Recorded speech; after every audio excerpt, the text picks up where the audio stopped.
ব্যবস্থা করুন ঠিক করা। আর যদি 1 নম্বর খতিয়ানে চলে যায় ইমিডিয়েট আপনারা অভিযোগটা করবেন, না হলে কিন্তু 1 নম্বর খতিয়ান মানে বুঝতে পারছেন সরকারি হয়ে যাবে। কালকে আপনার মন্দিরের জায়গাটা, মসজিদের জায়গাটা, কবরস্থানের জায়গাটা, শ্মশানের জায়গাটা সরকার যাকে ইচ্ছা কিন্তু দিতে পারে, লিজ দিতে পারে, বা ওই জায়গা থেকে আবার পাট্টা দিয়ে দিতে পারে। তখন কিন্তু আপনি কিচ্ছু করতে পারবেন না। এই সতর্কটা আপনাদের করে দিয়ে গেলাম।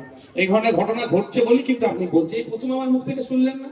কালকে রাতে একটা ভিডিও করেছি আমি, আর আজ থেকে আমি পাবলিক মিটিং এ বলতে শুরু করে দিচ্ছি, কারণ এই ধরনের ঘটনা ঘটছে। হরিয়ার পাড়ায় প্রচুর ধর্মস্থানের জায়গাকে 1 নম্বর খতিয়ানে ঢুকিয়ে দিয়েছে মুর্শিদাবাদ হরিয়ার পাড়াতে।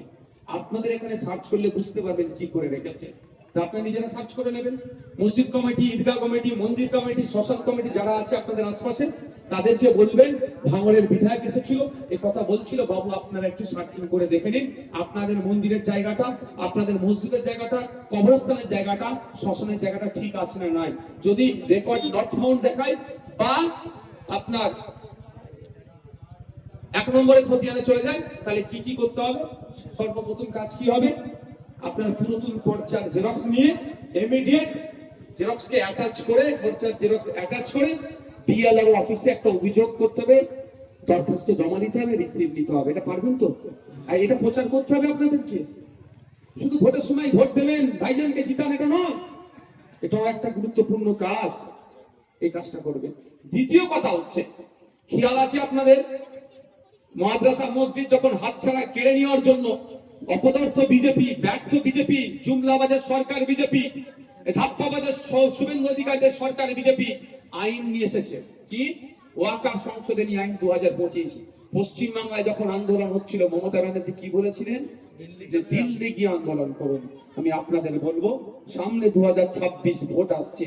ভোটে নির্বাচন কমিশন যখন ভোটের ঘোষণা করবে, বাড়ির সামনে সামনে এলাকায় মহল্লাতে একদম লিখে দেবে যে আমাদের মাদ্রাসা মসজিদ কবরস্থান যখন কেড়ে নিচ্ছিল, আপনি আমাকে দিল্লি যাওয়ার রাস্তা দেখিয়েছেন, এখন আপনি আমার দ্বারে এসে ভোট চাইবেন না। বলতে হবে, তাহলে জবাব দেবেন না, দেবেন, দিতে হবে না? আমি যখন আতঙ্কিত, আমার পাশে যারা না দাঁড়াবে, তাহলে আমার বন্ধু সে কি করে বলো? খুশির দিনে যে কেউ দাঁড়াতে পারে, আমি বিপদে আছি, আমার পাশে না দাঁড়াবে না? আমার মাদ্রাসা মসজিদ কবরস্থান হাতছাড়া হয়ে যাচ্ছে, যখন আমি একটু চিৎকার করতে চাইছি, গণতান্ত্রিক প্রক্রিয়ায় প্রতিবাদ করতে চাইছি, আমি বারবার চ্যালেঞ্জ করেছিলাম কাশীপুর থানাকে, লালবাজারকে বলেছিলাম যে ওই দিনকে যে আপনার সোনপুর বাজারে এত ভিডিও দেখাচ্ছে, গাড়ি পুরাচ্ছে, ভিডিওটা দেখা তাই ধরা পড়ে যাবে তাদের লোক গাড়ি পুরাচ্ছে, তখন আসল ভূতটা বেরিয়ে যাবে। দেখুন অনেক ভিডিও দেখাচ্ছে, পাবলিককে দিচ্ছে, এই হচ্ছে তাই হচ্ছে।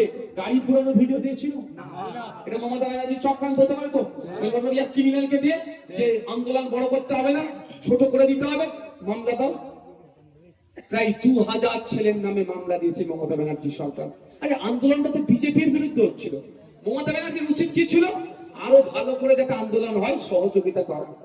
আমরা মমতা বিজেপির বিরুদ্ধে, শুভেন্দু অধিকারীদের বিরুদ্ধে কথা বলছিলাম, আমরা দিলীপ ঘোষের বিরুদ্ধে কথা বলছিলাম, আমরা জুমলাবাদ সরকার মোদির বিরুদ্ধে কথা বলছিলাম, আমরা অমিত শাহের বিরুদ্ধে কথা বলছিলাম।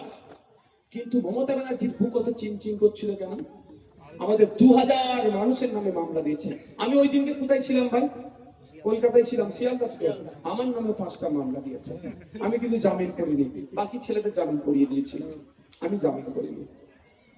জেলায় যাই ধরেছে যাবো, আমি ওই 5টা মামলা কিন্তু জামিন করিনি ভাই, বলে যাচ্ছে আপনাদের। কিন্তু আমাদের বাকি যে সমস্ত ছেলের মামলা দিয়েছে সবার জামিন করিয়ে দিয়েছে। দম থাকে তো আমাকে ধরুন। আমি ন্যায়কে প্রতিষ্ঠা করার লড়াই এসেছি, একবার কেন 100 বার জেল খাটতে।